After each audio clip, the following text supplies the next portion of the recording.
If you're over 65 and determined never to need a nursing home, there's one medical fact you need to understand immediately. 92% of nursing home admissions are driven by loss of functional capacity, not by disease.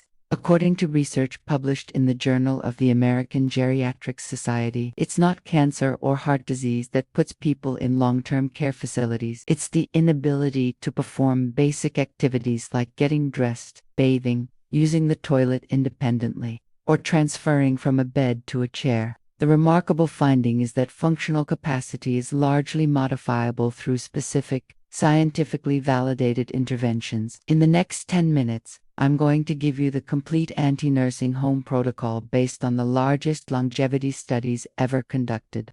This isn't about wishful thinking or generic health advice. This is about the exact measurements, the specific exercises, the precise nutritional targets, and the cognitive strategies that predict maintained independence into your 80s and 90s. And here's what's critical. There are 3 measurable thresholds that determine your trajectory, and I'll give you the exact numbers you need to hit at the end of this video, along with a warning about the one common medication class that accelerates functional decline.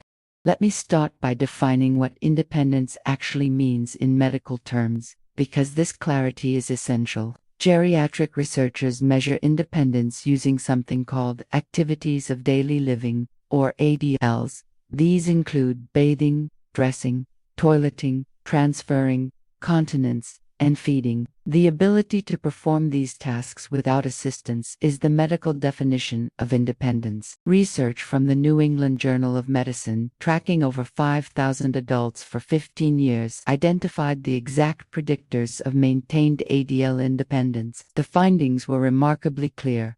4 domains predict your trajectory with over 85% accuracy.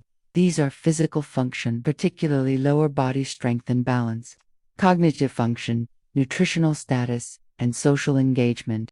What's empowering about this research is that all 4 domains are modifiable through specific interventions. Let's start with physical function, because this is the foundation of everything else. The single strongest predictor of nursing home admission is leg strength, specifically your ability to stand up from a chair without using your hands.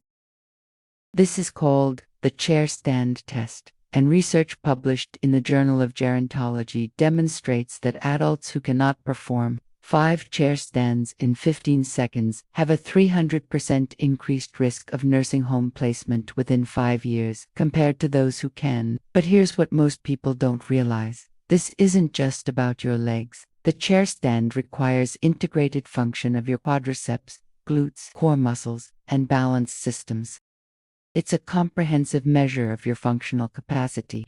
A landmark study from the National Institute on Aging following over 10,000 adults found that maintaining the ability to perform 10 consecutive chair stands without assistance was associated with maintained independence in 94% of participants through age 85.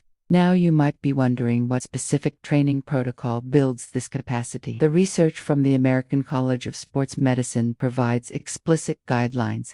Progressive resistance training targeting the lower body at least twice per week, with emphasis on multi-joint movements like squats, lunges, and sit-ups. But here's the critical detail that determines success.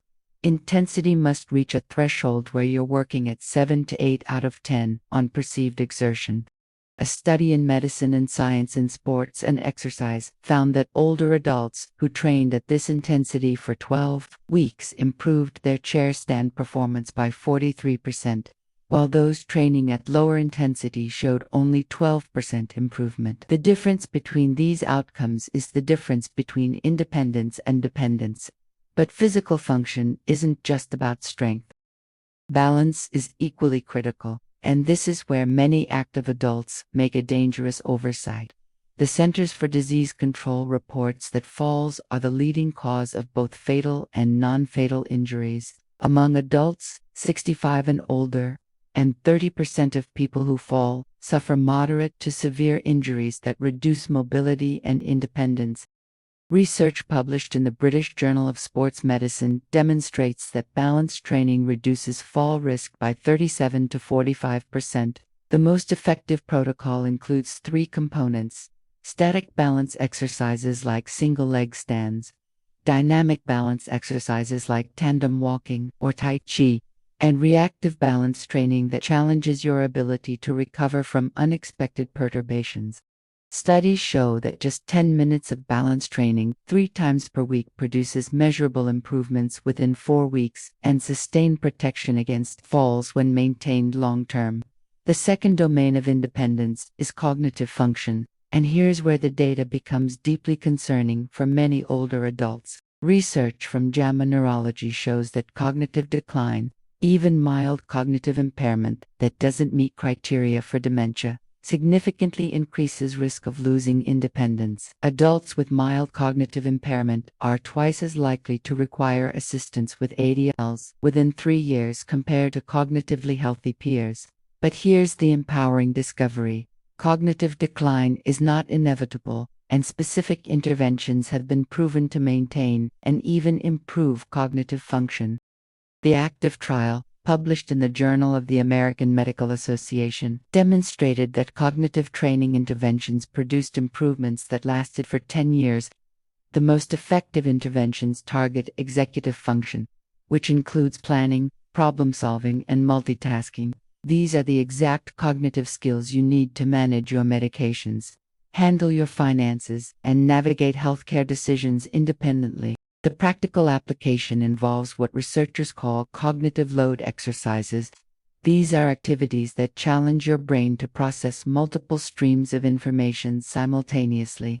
Research shows that learning new, complex skills, whether it's a musical instrument, a new language, or complex dance patterns, creates cognitive reserve that protects against decline.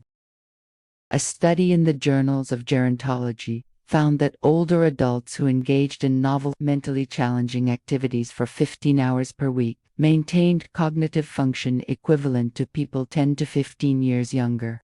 But here's the key: the activities must be genuinely challenging, not just familiar routines. Your brain adapts through challenge, not through repetition of comfortable tasks. Now let's address the third critical domain: nutritional status.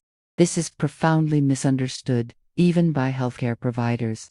Research from the American Journal of Clinical Nutrition demonstrates that protein-energy malnutrition affects up to 20% of community-dwelling older adults and is a direct predictor of functional decline and nursing home admission. But malnutrition in older adults doesn't mean starvation. It means inadequate protein intake and micronutrient deficiencies that occur even at normal body weights. A comprehensive study published in the Journal of Nutrition, Health, and Aging found that older adults consuming less than 1 gram of protein per kilogram of body weight per day lost muscle, MASS, and functional capacity at rates 3 times higher than those meeting protein targets. Here's the specific protocol supported by the research. Consume at least 1.2 grams of protein per kilogram of body weight daily, distributed across 3 meals with 25 to 30 grams per meal. Prioritize high-quality, complete proteins like lean meats, fish, eggs, dairy, and legumes. But protein is only part of the equation. Vitamin D status is equally critical. Research in the Journal of Clinical Endocrinology and Metabolism shows that vitamin D deficiency, defined as levels below 30 nanograms per milliliter, is associated with increased fall risk, muscle weakness, and cognitive decline. A randomized controlled trial published in JAMA found that vitamin D supplementation in deficient older adults reduced fall risk by 23%. I recommend getting your vitamin D level tested and working with your physician to optimize levels between 30 and 50 nanograms per milliliter. The fourth domain is social engagement, and this is where the research reveals something unexpected and powerful. Loneliness and social isolation are independent risk factors for nursing home placement, even after controlling for physical health and cognitive function. A study published in the Proceedings of the National Academy of Sciences found that social isolation increases mortality risk by 9% and functional decline by 43%. The mechanism involves both psychological and physiological pathways. Chronic loneliness triggers inflammatory responses and stress hormone elevation that accelerates aging processes. But here's what the research shows about intervention. Quality matters more than quantity. A study in the Journal of Health and Social Behavior demonstrated that having even one or two close, meaningful relationships provides more protection against decline than having numerous superficial social contacts. The practical application means intentionally cultivating relationships that provide emotional support, intellectual stimulation, and a sense of purpose. This might include volunteering, joining special interest groups, participating in religious or spiritual communities, or maintaining regular contact with family and close friends. Research from the Journal of Gerontology found that older adults who volunteered at least 2 hours per week had 63% lower mortality risk and maintained functional independence significantly longer than non-volunteers. Now let me give you the 3 measurable thresholds I mentioned at the beginning. These are the specific performance targets that research shows predict maintained independence. First, you need to be able to perform 5 chair stands in 15 seconds or less. Second, you need to maintain a walking speed of at least 0.8 meters per second, which translates to walking approximately 100 feet in 42 seconds. Research published in JAMA shows that walking speed below this threshold predicts adverse health outcomes, including hospitalization, disability, and nursing home admission. Third, you need to achieve a score of at least 26 out of 30 on the Montreal Cognitive Assessment, which your physician can administer. These 3 measurements are your dashboard indicators for independence.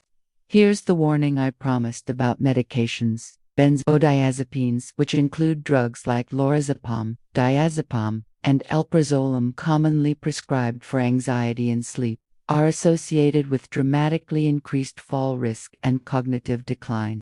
Research in the British Medical Journal found that regular benzodiazepine use increases fall risk by 80% and doubles the risk of hip fracture.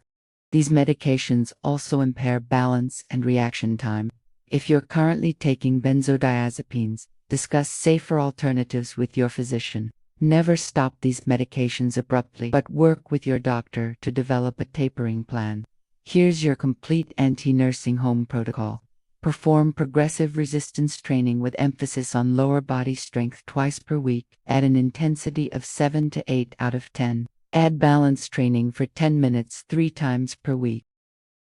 Engage in cognitively challenging novel activities for at least 15 hours weekly.